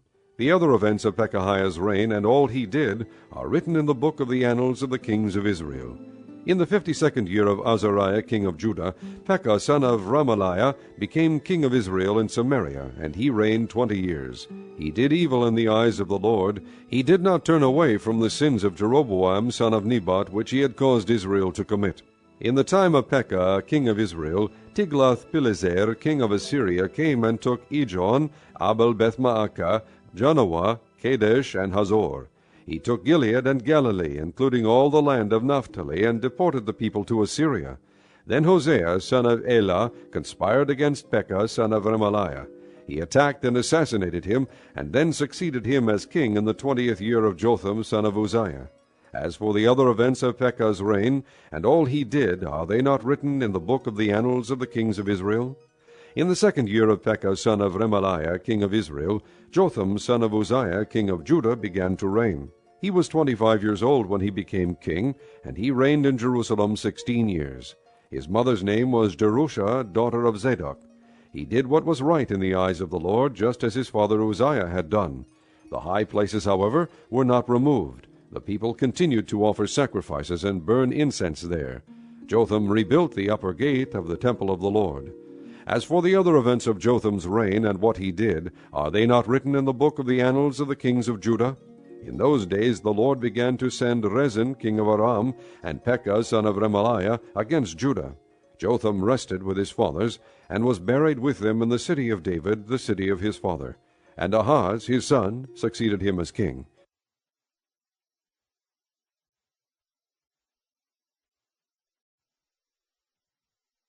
Chapter 16. In the 17th year of Pekah son of Remaliah, Ahaz son of Jotham king of Judah began to reign. Ahaz was 20 years old when he became king, and he reigned in Jerusalem 16 years. Unlike David his father, he did not do what was right in the eyes of the Lord his God. He walked in the ways of the kings of Israel, and even sacrificed his son in the fire, following the detestable ways of the nations the Lord had driven out before the Israelites. He offered sacrifices and burned incense at the high places, on the hilltops, and under every spreading tree. Then Rezin king of Aram and Pekah son of Remaliah king of Israel marched up to fight against Jerusalem and besieged Ahaz, but they could not overpower him. At that time Rezin king of Aram recovered Elath for Aram by driving out the men of Judah. Edomites then moved into Elath and have lived there to this day. Ahaz sent messengers to say to Tiglath-Pileser king of Assyria, I am your servant and vassal. Come up and save me out of the hand of the king of Aram and of the king of Israel, who are attacking me. And Ahaz took the silver and gold found in the temple of the Lord, and in the treasuries of the royal palace, and sent it as a gift to the king of Assyria. The king of Assyria complied by attacking Damascus and capturing it. He deported its inhabitants to Kir, and put Rezin to death. Then King Ahaz went to Damascus to meet Tiglath-Pileser, king of Assyria. He saw an altar in Damascus, and sent to Uriah the priest a sketch of the altar, with detailed plans for its construction. So Uriah the priest built an altar in accordance with all the plans that King Ahaz had sent from Damascus, and finished it before King Ahaz returned. When the king came back from Damascus and saw the altar, he approached it and presented offerings on it. He offered up his burnt offering and grain offering, poured out his drink offering, and sprinkled the blood of his fellowship offerings on the altar. The bronze altar that stood before the Lord he brought from the front of the temple, from between the new altar and the temple of the Lord, and put it on the north side of the new altar. King Ahaz then gave these orders to Uriah the priest. On the large new altar offer the morning burnt offering and the evening grain offering, the king's burnt offering and his grain offering, and the burnt offering of all the people of the land, and their grain offering and their drink offering. Sprinkle on the altar all the blood of the burnt offerings and sacrifices, but I will use the bronze altar for seeking guidance. And Uriah the priest did just as King Ahaz had ordered. King Ahaz took away the side panels and removed the basins from the movable stands. He removed the sea from the bronze bowls that supported it, and set it on a stone base. He took away the Sabbath canopy that had been built at the temple, and removed the royal entryway outside the temple of the Lord, in deference to the king of Assyria. As for the other events of the reign of Ahaz and what he did, are they not written in the book of the annals of the kings of Judah? Ahaz rested with his fathers, and was buried with them in the city of David. And Hezekiah his son succeeded him as king. Chapter 17. In the 12th year of Ahaz king of Judah, Hoshea son of Elah became king of Israel in Samaria, and he reigned 9 years. He did evil in the eyes of the Lord, but not like the kings of Israel who preceded him. Shalmaneser king of Assyria came up to attack Hoshea, who had been Shalmaneser's vassal, and had paid him tribute. But the king of Assyria discovered that Hoshea was a traitor, for he had sent envoys to So king of Egypt, and he no longer paid tribute to the king of Assyria, as he had done year by year. Therefore Shalmaneser seized him and put him in prison. The king of Assyria invaded the entire land, marched against Samaria, and laid siege to it for 3 years. In the 9th year of Hoshea, the king of Assyria captured Samaria and deported the Israelites to Assyria. He settled them in Halath in Gozan, on the Habor river, and in the towns of the Medes. All this took place because the Israelites had sinned against the Lord their God, who had brought them up out of Egypt from under the power of Pharaoh king of Egypt. They worshipped other gods and followed the practices of the nations the Lord had driven out before them, as well as the practices that the kings of Israel had introduced. The Israelites secretly did things against the Lord their God that were not right. From watchtower to fortified city they built themselves high places in all their towns. They set up sacred stones and Asherah poles on every high hill and under every spreading tree. At every high place they burned incense, as the nations whom the Lord had driven out before them had done. They did wicked things that provoked the Lord to anger. They worshipped idols, though the Lord had said, "You shall not do this." The Lord warned Israel and Judah through all his prophets and seers, "Turn from your evil ways. Observe my commands and decrees, in accordance with the entire law that I commanded your fathers to obey, and that I delivered to you through my servants the prophets." But they would not listen, and were as stiff-necked as their fathers, who did not trust in the Lord their God. They rejected his decrees and the covenant he had made with their fathers, and the warnings he had given them. They followed worthless idols, and themselves became worthless. They imitated the nations around them, although the Lord had ordered them, "Do not do as they do." And they did the things the Lord had forbidden them to do. They forsook all the commands of the Lord their God, and made for themselves 2 idols cast in the shape of calves, and an Asherah pole. They bowed down to all the starry hosts, and they worshipped Baal. They sacrificed their sons and daughters in the fire. They practiced divination and sorcery, and sold themselves to do evil in the eyes of the Lord, provoking him to anger. So the Lord was very angry with Israel, and removed them from his presence. Only the tribe of Judah was left, and even Judah did not keep the commands of the Lord their God. They followed the practices Israel had introduced. Therefore the Lord rejected all the people of Israel. He afflicted them and gave them into the hands of plunderers, until he thrust them from his presence. When he tore Israel away from the house of David, they made Jeroboam son of Nebat their king. Jeroboam enticed Israel away from following the Lord, and caused them to commit a great sin. The Israelites persisted in all the sins of Jeroboam, and did not turn away from them, until the Lord removed them from his presence, as he had warned through all his servants the prophets. So the people of Israel were taken from their homeland into exile in Assyria, and they are still there. The king of Assyria brought people from Babylon, Cutha, Ava, Hamath, and Shephavaim, and settled them in the towns of Samaria to replace the Israelites. They took over Samaria and lived in its towns. When they first lived there, they did not worship the Lord, so he sent lions among them, and they killed some of the people.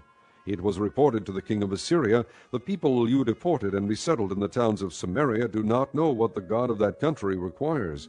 He has sent lions among them, which are killing them off, because the people do not know what he requires." Then the king of Assyria gave this order: "Have one of the priests you took captive from Samaria go back to live there, and teach the people what the God of the land requires." So one of the priests who had been exiled from Samaria came to live in Bethel, and taught them how to worship the Lord. Nevertheless, each national group made its own gods in the several towns where they settled, and set them up in the shrines the people of Samaria had made at the high places. The men from Babylon made Succoth-Benoth, the men from Cutha made Nergal, and the men from Hamath made Ashemah. The Avites made Nibhaz and Tartak, and the Shephavites burned their children in the fire as sacrifices to Adramelech and Anamelech, the gods of Sepharvaim. They worshipped the Lord, but they also appointed all sorts of their own people to officiate for them as priests in the shrines at the high places. They worshipped the Lord, but they also served their own gods, in accordance with the customs of the nations from which they had been brought. To this day they persist in their former practices. They neither worship the Lord, nor adhere to the decrees and ordinances, the laws and commands that the Lord gave the descendants of Jacob, whom he named Israel. When the Lord made a covenant with the Israelites, he commanded them, "Do not worship any other god, or bow down to them, serve them, or sacrifice to them. But the Lord, who brought you up out of Egypt with mighty power and outstretched arm, is the one you must worship. To him you shall bow down, and to him offer sacrifices. You must always be careful to keep the decrees and ordinances, the laws and commands he wrote for you. Do not worship other gods. Do not forget the covenant I made with you, and do not worship other gods. Rather worship the Lord your God. It is he who will deliver you from the hand of your enemies." They would not listen, however, but persisted in their former practices. Even while these people were worshiping the Lord, they were serving their idols. To this day their children and grandchildren continue to do as their fathers did. Chapter 18. In the 3rd year of Hoshea, son of Elah, king of Israel, Hezekiah, son of Ahaz, king of Judah, began to reign. He was 25 years old when he became king, and he reigned in Jerusalem 29 years. His mother's name was Abijah, daughter of Zechariah. He did what was right in the eyes of the Lord, just as his father David had done. He removed the high places, smashed the sacred stones, and cut down the Asherah poles. He broke into pieces the bronze snake Moses had made, for up to that time the Israelites had been burning incense to it. It was called Nehushtan. Hezekiah trusted in the Lord, the God of Israel. There was no one like him among all the kings of Judah, either before him or after him. He held fast to the Lord, and did not cease to follow him. He kept the commands the Lord had given Moses. And the Lord was with him. He was successful in whatever he undertook. He rebelled against the king of Assyria, and did not serve him. From watchtower to fortified city he defeated the Philistines as far as Gaza and its territory. In King Hezekiah's 4th year, which was the 7th year of Hoshea son of Elah king of Israel, Shalmaneser king of Assyria marched against Samaria and laid siege to it. At the end of 3 years the Assyrians took it. So Samaria was captured in Hezekiah's 6th year, which was the 9th year of Hoshea king of Israel. The king of Assyria deported Israel to Assyria, and settled them in Halath, in Gozan on the Habor river, and in towns of the Medes. This happened because they had not obeyed the Lord their God, but had violated his covenant, all that Moses the servant of the Lord commanded. They neither listened to the commands nor carried them out. In the 14th year of King Hezekiah's reign, Sennacherib king of Assyria attacked all the fortified cities of Judah and captured them. So Hezekiah king of Judah sent this message to the king of Assyria at Lachish: I have done wrong. Withdraw from me, and I will pay whatever you demand of me. The king of Assyria exacted from Hezekiah king of Judah 300 talents of silver and 30 talents of gold. So Hezekiah gave him all the silver that was found in the temple of the Lord, and in the treasuries of the royal palace. At this time Hezekiah king of Judah stripped off the gold with which he had covered the doors and doorposts of the temple of the Lord, and gave it to the king of Assyria. The king of Assyria sent his supreme commander, his chief officer, and his field commander with a large army from Lachish to King Hezekiah at Jerusalem. They came up to Jerusalem and stopped at the aqueduct of the upper pool on the road to the washerman's field. They called for the king, and Eliakim son of Hilkiah the palace administrator, Shebna the secretary, and Joah son of Asaph the recorder went out to them. The field commander said to them, Tell Hezekiah, this is what the great king, the king of Assyria, says. On what are you basing this confidence of yours? You say you have strategy and military strength, but you speak only empty words. On whom are you depending, that you rebel against me? Look now, you are depending on Egypt, that splintered reed of a staff, which pierces a man's hand and wounds him if he leans on it. Such is Pharaoh king of Egypt to all who depend on him. And if you say to me, We are depending on the Lord our God, isn't he the one whose high places and altars Hezekiah removed, saying to Judah and Jerusalem, You must worship before this altar in Jerusalem? Come now, make a bargain with my master the king of Assyria. I will give you 2,000 horses, if you can put riders on them. How can you repulse one officer of the least of my master's officials, even though you are depending on Egypt for chariots and horsemen? Furthermore, have I come to attack and destroy this place without word from the Lord? The Lord himself told me to march against this country and destroy it. Then Eliakim, son of Hilkiah, and Shebna, and Joah, said to the field commander, Please speak to your servants in Aramaic, since we understand it. Don't speak to us in Hebrew in the hearing of the people on the wall. But the commander replied, Was it only to your master and you that my master sent me to say these things, and not to the men sitting on the wall, who, like you, will have to eat their own filth and drink their own urine? Then the commander stood and called out in Hebrew, Hear the word of the great king, the king of Assyria. This is what the king says, Do not let Hezekiah deceive you. He cannot deliver you from my hand. Do not let Hezekiah persuade you to trust in the Lord when he says, The Lord will surely deliver us. This city will not be given into the hand of the king of Assyria. Do not listen to Hezekiah. This is what the king of Assyria says, Make peace with me, and come out to me. Then every one of you will eat from his own vine and fig tree, and drink water from his own cistern, until I come and take you to a land like your own, a land of grain and new wine, a land of bread and vineyards, a land of olive trees and honey. Choose life and not death. Do not listen to Hezekiah, for he is misleading you when he says, The Lord will deliver us. Has the God of any nation ever delivered his land from the hand of the king of Assyria? Where are the gods of Hamath and Arpad? Where are the gods of Shepharaim, Hena, and Eva? Have they rescued Samaria from my hand? Who of all the gods of these countries has been able to save his land from me? How then can the Lord deliver Jerusalem from my hand? But the people remained silent and said nothing in reply, because the king had commanded, "Do not answer him." Then Eliakim son of Hilkiah, the palace administrator, Shebna the secretary, and Joah son of Asaph the recorder went to Hezekiah with their clothes torn, and told him what the field commander had said. Chapter 19. When King Hezekiah heard this, he tore his clothes and put on sackcloth, and went into the temple of the Lord. He sent Eliakim the palace administrator, Shebna the secretary, and the leading priests, all wearing sackcloth, to the prophet Isaiah son of Amoz. They told him, "This is what Hezekiah says, This day is a day of distress and rebuke and disgrace, as when children come to the point of birth, and there is no strength to deliver them. It may be that the Lord your God will hear all the words of the field commander, whom his master the king of Assyria has sent to ridicule the living God, and that he will rebuke him for the words the Lord your God has heard. Therefore pray for the remnant that still survives." When King Hezekiah's officials came to Isaiah, Isaiah said to them, "Tell your master, this is what the Lord says. Do not be afraid of what you have heard, those words with which the underlings of the king of Assyria have blasphemed me. Listen, I am going to put such a spirit in him that when he hears a certain report, he will return to his own country, and there I will have him cut down with the sword."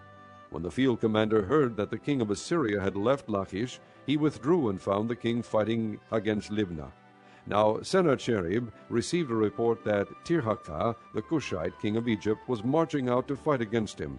So he again sent messengers to Hezekiah with this word, "Say to Hezekiah king of Judah, Do not let the God you depend on deceive you when he says, Jerusalem will not be handed over to the king of Assyria. Surely you have heard what the kings of Assyria have done to all the countries, destroying them completely. And will you be delivered? Did the gods of the nations that were destroyed by my forefathers deliver them, the gods of Gozan, Haran, Rezeph, and the people of Aden, who were in Telazar? Where is the king of Hamath, the king of Arpad, the king of the city of Sepharvaim, or of Hena, or Ivah?" Hezekiah received the letter from the messengers and read it. Then he went up to the temple of the Lord and spread it out before the Lord. And Hezekiah prayed to the Lord, "O Lord God of Israel, enthroned between the cherubim, you alone are God over all the kingdoms of the earth. You have made heaven and earth. Give ear, O Lord, and hear. Open your eyes, O Lord, and see. Listen to the words Sennacherib has sent to insult the living God. It is true, O Lord, that the Assyrian kings have laid waste these nations and their lands.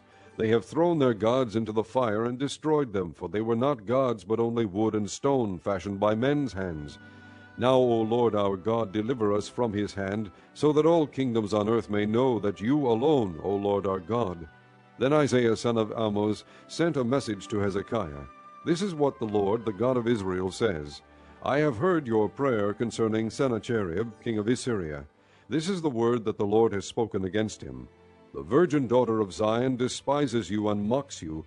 The daughter of Jerusalem tosses her head as you flee. Who is it you have insulted and blasphemed? Against whom have you raised your voice and lifted your eyes in pride? Against the Holy One of Israel. By your messengers you have heaped insults on the Lord, and you have said, With my many chariots I have ascended the heights of the mountains, the utmost heights of Lebanon. I have cut down its tallest cedars, the choicest of its pines. I have reached its remotest parts, the finest of its forests. I have dug wells in foreign lands and drunk the water there. With the soles of my feet I have dried up all the streams of Egypt. Have you not heard? Long ago I ordained it. In days of old I planned it. Now I have brought it to pass, that you have turned fortified cities into piles of stone. Their people, drained of power, are dismayed and put to shame. They are like plants in the field, like tender green shoots, like grass sprouting on the roof, scorched before it grows up. But I know where you stay, and when you come and go, and how you rage against me. Because you rage against me, and your insolence has reached my ears, I will put my hook in your nose and my bit in your mouth, and I will make you return by the way you came. This will be the sign for you, O Hezekiah. This year you will eat what grows by itself, and the second year what springs from that. But in the third year sow and reap, plant vineyards and eat their fruit. Once more a remnant of the house of Judah will take root below and bear fruit above. For out of Jerusalem will come a remnant, and out of Mount Zion a band of survivors. The zeal of the Lord Almighty will accomplish this. Therefore this is what the Lord says concerning the king of Assyria. He will not enter this city or shoot an arrow here. He will not come before it with shield or build a siege ramp against it. By the way that he came he will return. He will not enter this city, declares the Lord. I will defend this city and save it, for my sake and for the sake of David my servant. That night the angel of the Lord went out and put to death 185,000 men in the Assyrian camp. When the people got up the next morning, there were all the dead bodies. So Sennacherib king of Assyria broke camp and withdrew. He returned to Nineveh and stayed there. One day, while he was worshipping in the temple of his god Nisroch, his sons Adramelech and Sherezer cut him down with a sword, and they escaped to the land of Ararat. And Esarhaddon his son succeeded him as king. Chapter 20. In those days Hezekiah became ill and was at the point of death. The prophet Isaiah son of Amoz went to him and said, This is what the Lord says, Put your house in order, because you are going to die. You will not recover. Hezekiah turned his face to the wall and prayed to the Lord, Remember, O Lord, how I have walked before you faithfully and with wholehearted devotion, and have done what is good in your eyes. And Hezekiah wept bitterly.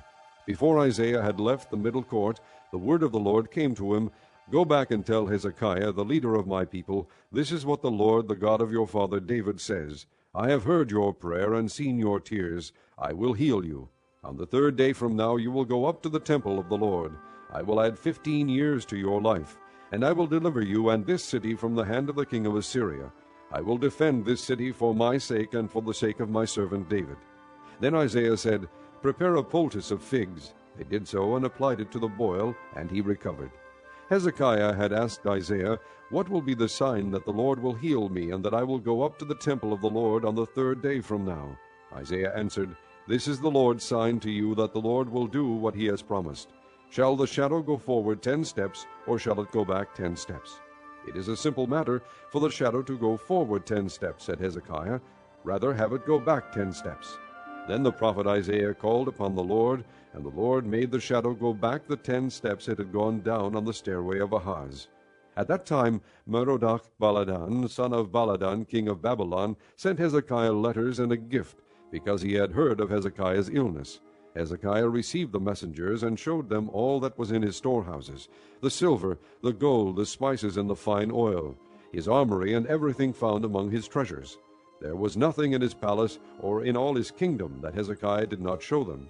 Then Isaiah the prophet went to King Hezekiah and asked, What did those men say, and where did they come from? From a distant land, Hezekiah replied. They came from Babylon. The prophet asked, What did they see in your palace? They saw everything in my palace, Hezekiah said. There is nothing among my treasures that I did not show them. Then Isaiah said to Hezekiah, Hear the word of the Lord. The time will surely come when everything in your palace and all that your fathers have stored up until this day will be carried off to Babylon. Nothing will be left, says the Lord. And some of your descendants, your own flesh and blood, that will be born to you, will be taken away, and they will become eunuchs in the palace of the king of Babylon. The word of the Lord you have spoken is good, Hezekiah replied, for he thought, Will there not be peace and security in my lifetime? As for the other events of Hezekiah's reign, all his achievements, and how he made the pool and the tunnel by which he brought water into the city, are they not written in the book of the annals of the kings of Judah? Hezekiah rested with his fathers, and Manasseh his son succeeded him as king.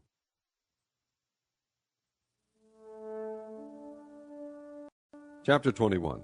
Manasseh was 12 years old when he became king, and he reigned in Jerusalem 55 years. His mother's name was Hephzibah. He did evil in the eyes of the Lord, following the detestable practices of the nations the Lord had driven out before the Israelites. He rebuilt the high places his father Hezekiah had destroyed. He also erected altars to Baal and made an Asherah pole, as Ahab king of Israel had done. He bowed down to all the starry hosts and worshipped them. He built altars in the temple of the Lord, of which the Lord had said, In Jerusalem I will put my name. In both courts of the temple of the Lord he built altars to the starry hosts. He sacrificed his own son in the fire, practiced sorcery and divination, and consulted mediums and spiritists. He did much evil in the eyes of the Lord, provoking him to anger. He took the carved Asherah pole he had made and put it in the temple, of which the Lord had said to David and to his son Solomon, In this temple and in Jerusalem, which I have chosen out of all the tribes of Israel, I will put my name forever.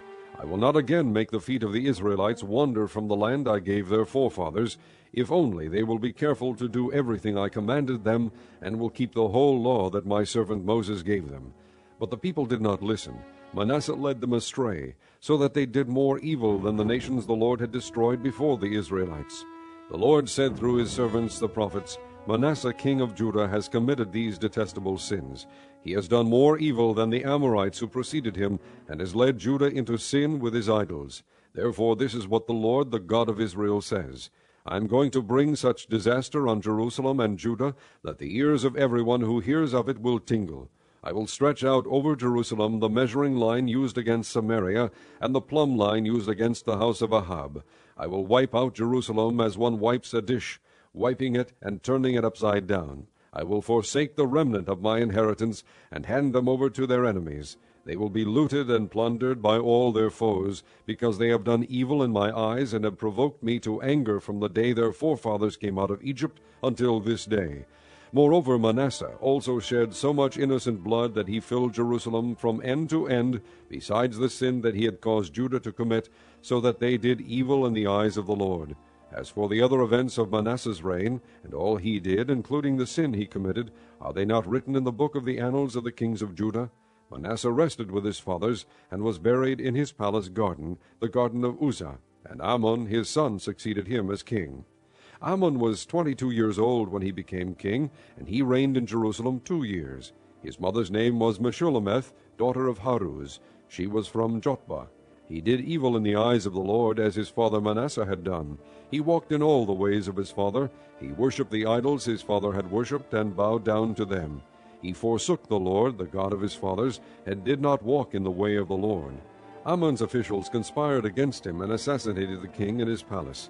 Then the people of the land killed all who had plotted against King Amon, and they made Josiah his son king in his place. As for the other events of Amon's reign and what he did, are they not written in the book of the annals of the kings of Judah?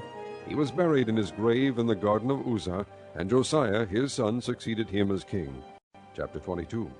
Josiah was 8 years old when he became king, and he reigned in Jerusalem 31 years. His mother's name was Jedidah, daughter of Adaiah. She was from Bozkath. He did what was right in the eyes of the Lord, and walked in all the ways of his father David, not turning aside to the right or to the left.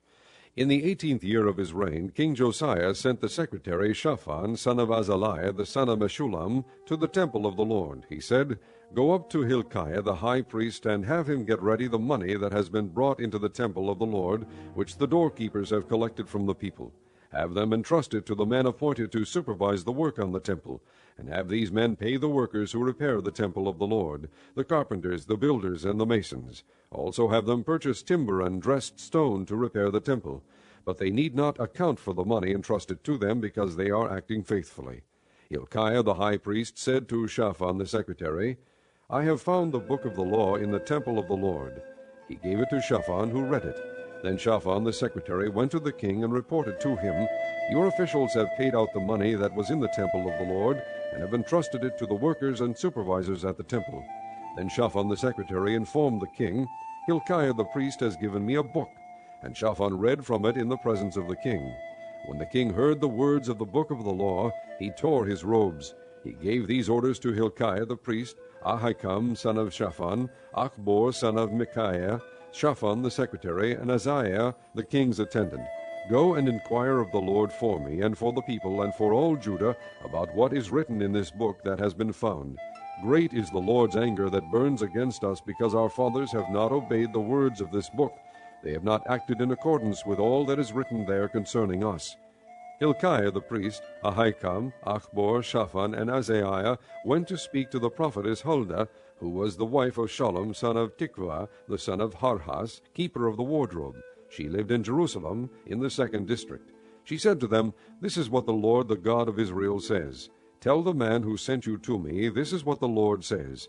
I am going to bring disaster on this place and its people, according to everything written in the book the king of Judah has read.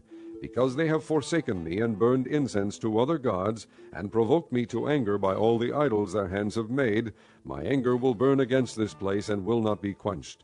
Tell the king of Judah who sent you to inquire of the Lord, This is what the Lord, the God of Israel, says concerning the words you heard. Because your heart was responsive, and you humbled yourself before the Lord when you heard what I have spoken against this place and its people, that they would become accursed and laid waste, And because you tore your robes and wept in my presence, I have heard you, declares the Lord. Therefore I will gather you to your fathers, and you will be buried in peace. Your eyes will not see all the disaster I am going to bring on this place. So they took her answer back to the king. Chapter 23. Then the king called together all the elders of Judah and Jerusalem. He went up to the temple of the Lord with the men of Judah, the people of Jerusalem, the priests and the prophets, all the people from the least to the greatest. He read in their hearing all the words of the book of the covenant which had been found in the temple of the Lord. The king stood by the pillar and renewed the covenant in the presence of the Lord, to follow the Lord and keep his commands, regulations, and decrees with all his heart and all his soul, thus confirming the words of the covenant written in this book. Then all the people pledged themselves to the covenant. The king ordered Hilkiah the high priest, the priests next in rank, and the doorkeepers to remove from the temple of the Lord all the articles made for Baal and Asherah and all the starry hosts. He burned them outside Jerusalem in the fields of the Kidron valley, and took the ashes to Bethel. He did away with the pagan priests appointed by the kings of Judah to burn incense on the high places of the towns of Judah and on those around Jerusalem, those who burned incense to Baal, to the sun and moon, to the constellations, and to all the starry hosts. He took the Asherah pole from the temple of the Lord to the Kidron valley outside Jerusalem and burned it there. He ground it to powder and scattered the dust over the graves of the common people. He also tore down the quarters of the male shrine prostitutes, which were in the temple of the Lord, and where women did weaving for Asherah. Josiah brought all the priests from the towns of Judah and desecrated the high places, from Geba to Beersheba, where the priests had burned incense. He broke down the shrines at the gates, at the entrance to the gate of Joshua, the city governor, which is on the left of the city gate.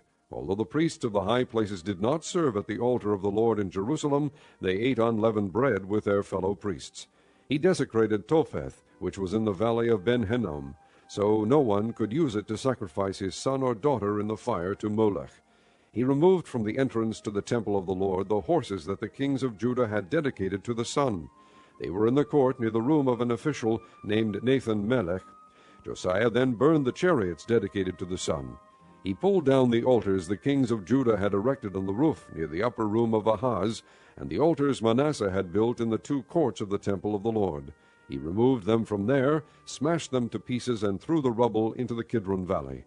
The king also desecrated the high places that were east of Jerusalem, on the south of the hill of corruption, the one Solomon, king of Israel, had built for Ashtoreth, the vile goddess of the Sidonians, for Chemosh, the vile god of Moab, and for Molech, the detestable god of the people of Ammon. Josiah smashed the sacred stones, and cut down the Asherah poles, and covered the sites with human bones. Even the altar at Bethel, the high place made by Jeroboam son of Nebat, who had caused Israel to sin, even that altar and high place he demolished. He burned the high place and ground it to powder, and burned the Asherah pole also. Then Josiah looked around, and when he saw the tombs that were there on the hillside, he had the bones removed from them and burned on the altar to defile it, in accordance with the word of the Lord proclaimed by the man of God who foretold these things. The king asked, "What is that tombstone I see?" The men of the city said, "It marks the tomb of the man of God who came from Judah and pronounced against the altar of Bethel the very things you have done to it." "Leave it alone," he said. "Don't let anyone disturb his bones." So they spared his bones, and those of the prophet who had come from Samaria. Just as he had done at Bethel, Josiah removed and defiled all the shrines at the high places that the kings of Israel had built in the towns of Samaria that had provoked the Lord to anger. Josiah slaughtered all the priests of those high places on the altars, and burned human bones on them. Then he went back to Jerusalem. The king gave this order to all the people: "Celebrate the Passover to the Lord your God, as it is written in this book of the covenant." Not since the days of the judges who led Israel, nor throughout the days of the kings of Israel and the kings of Judah, had any such Passover been observed. But in the 18th year of King Josiah, this Passover was celebrated to the Lord in Jerusalem. Furthermore, Josiah got rid of the mediums and spiritists, the household gods, the idols, and all the other detestable things seen in Judah and Jerusalem. This he did to fulfill the requirements of the law, written in the book that Hilkiah the priest had discovered in the temple of the Lord. Neither before nor after Josiah was there a king like him who turned to the Lord as he did, with all his heart, and with all his soul, and with all his strength, in accordance with all the law of Moses. Nevertheless, the Lord did not turn away from the heat of his fierce anger, which burned against Judah because of all that Manasseh had done to provoke him to anger. So the Lord said, I will remove Judah also from my presence as I remove Israel, and I will reject Jerusalem, the city I chose, and this temple, about which I said, There shall my name be. As for the other events of Josiah's reign and all he did, are they not written in the book of the annals of the kings of Judah? While Josiah was king, Pharaoh Necho, king of Egypt, went up to the Euphrates River to help the king of Assyria. King Josiah marched out to meet him in battle, but Necho faced him and killed him at Megiddo. Josiah's servants brought his body in a chariot from Megiddo to Jerusalem, and buried him in his own tomb. And the people of the land took Jehoahaz son of Josiah, and anointed him and made him king in place of his father. Jehoahaz was 23 years old when he became king, and he reigned in Jerusalem 3 months. His mother's name was Hamutal, daughter of Jeremiah. She was from Libnah. He did evil in the eyes of the Lord, just as his fathers had done. Pharaoh Necho put him in chains at Riblah in the land of Hamath, so that he might not reign in Jerusalem. And he imposed on Judah a levy of 100 talents of silver and a talent of gold. Pharaoh Necho made Eliakim, son of Josiah, king in place of his father Josiah, and changed Eliakim's name to Jehoiakim. But he took Jehoahaz and carried him off to Egypt, and there he died. Jehoiakim paid Pharaoh Necho the silver and gold he demanded. In order to do so, he taxed the land and exacted the silver and gold from the people of the land according to their assessments. Jehoiakim was 25 years old when he became king, and he reigned in Jerusalem 11 years. His mother's name was Zebedah, daughter of Pedaiah. She was from Rumah. and he did evil in the eyes of the Lord, just as his fathers had done. Chapter 24. During Jehoiakim's reign, Nebuchadnezzar, king of Babylon, invaded the land, and Jehoiakim became his vassal for 3 years. But then he changed his mind and rebelled against Nebuchadnezzar. The Lord sent Babylonian, Aramean, Moabite, and Ammonite raiders against him. He sent them to destroy Judah in accordance with the word of the Lord proclaimed by his servants the prophets. Surely these things happened to Judah according to the Lord's command, in order to remove them from his presence because of the sins of Manasseh and all he had done, including the shedding of innocent blood. For he had filled Jerusalem with innocent blood, and the Lord was not willing to forgive. As for the other events of Jehoiakim's reign and all he did, are they not written in the book of the annals of the kings of Judah? Jehoiakim rested with his fathers, and Jehoiakim his son succeeded him as king. The king of Egypt did not march out from his own country again, because the king of Babylon had taken all his territory, from the Wadi of Egypt to the Euphrates River. Jehoiakim was 18 years old when he became king, and he reigned in Jerusalem 3 months. His mother's name was Nehushta, daughter of Elnathan. She was from Jerusalem. He did evil in the eyes of the Lord, just as his father had done. At that time the officers of Nebuchadnezzar king of Babylon advanced on Jerusalem and laid siege to it, and Nebuchadnezzar himself came up to the city while his officers were besieging it. Jehoiakim king of Judah, his mother, his attendants, his nobles, and his officials all surrendered to him. In the 8th year of the reign of the king of Babylon he took Jehoiakim prisoner. As the Lord had declared, Nebuchadnezzar removed all the treasures from the temple of the Lord and from the royal palace, and took away all the gold articles that Solomon king of Israel had made for the temple of the Lord. He carried into exile all Jerusalem, all the officers and fighting men, and all the craftsmen and artisans, a total of 10,000. Only the poorest people of the land were left.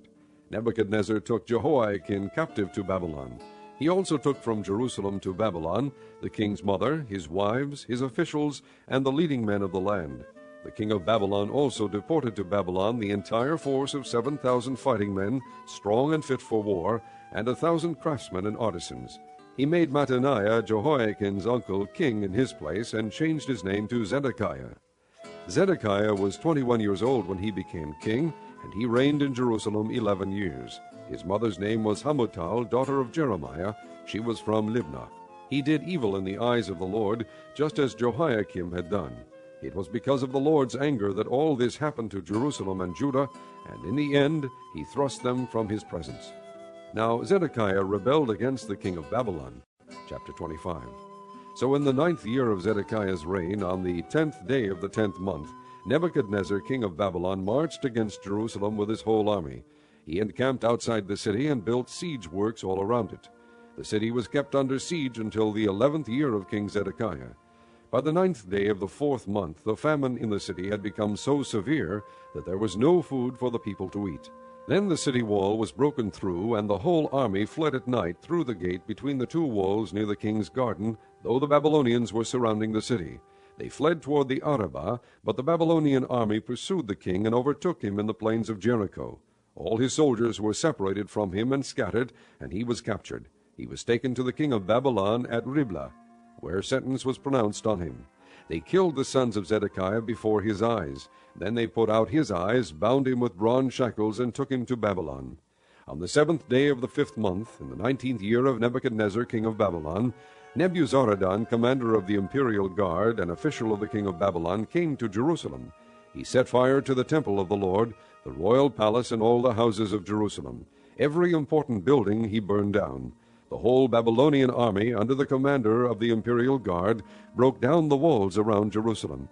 Nebuzaradan, the commander of the guard, carried into exile the people who remained in the city, along with the rest of the populace and those who had gone over to the king of Babylon. But the commander left behind some of the poorest people of the land to work the vineyards and fields.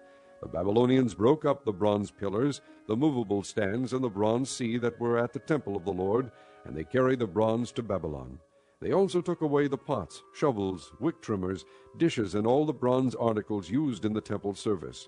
The commander of the imperial guard took away the censers and sprinkling bowls, all that were made of pure gold or silver. The bronze from the two pillars, the sea, and the movable stands, which Solomon had made for the temple of the Lord, was more than could be weighed. Each pillar was 27 feet high. The bronze capital on top of one pillar was 4.5 feet high, and was decorated with a network and pomegranates of bronze all around. The other pillar, with its network, was similar. The commander of the guard took as prisoners Seraiah the chief priest, Zephaniah the priest next in rank, and the 3 doorkeepers. Of those still in the city, he took the officer in charge of the fighting men and 5 royal advisers. He also took the secretary, who was chief officer in charge of conscripting the people of the land, and 60 of his men who were found in the city. Nebuzaradan, the commander, took them all and brought them to the king of Babylon at Riblah. There at Riblah, in the land of Hamath, the king had them executed. So Judah went into captivity away from her land. Nebuchadnezzar, king of Babylon, appointed Gedaliah, son of Ahikam, the son of Shaphan, to be over the people he had left behind in Judah. When all the army officers and their men heard that the king of Babylon had appointed Gedaliah as governor, they came to Gedaliah at Mizpah. Ishmael, son of Nethaniah, Johanan, son of Kareah, Seraiah, son of Tanhumeth, the Netophathite, Jaazaniah, the son of the Maakathite, and their men.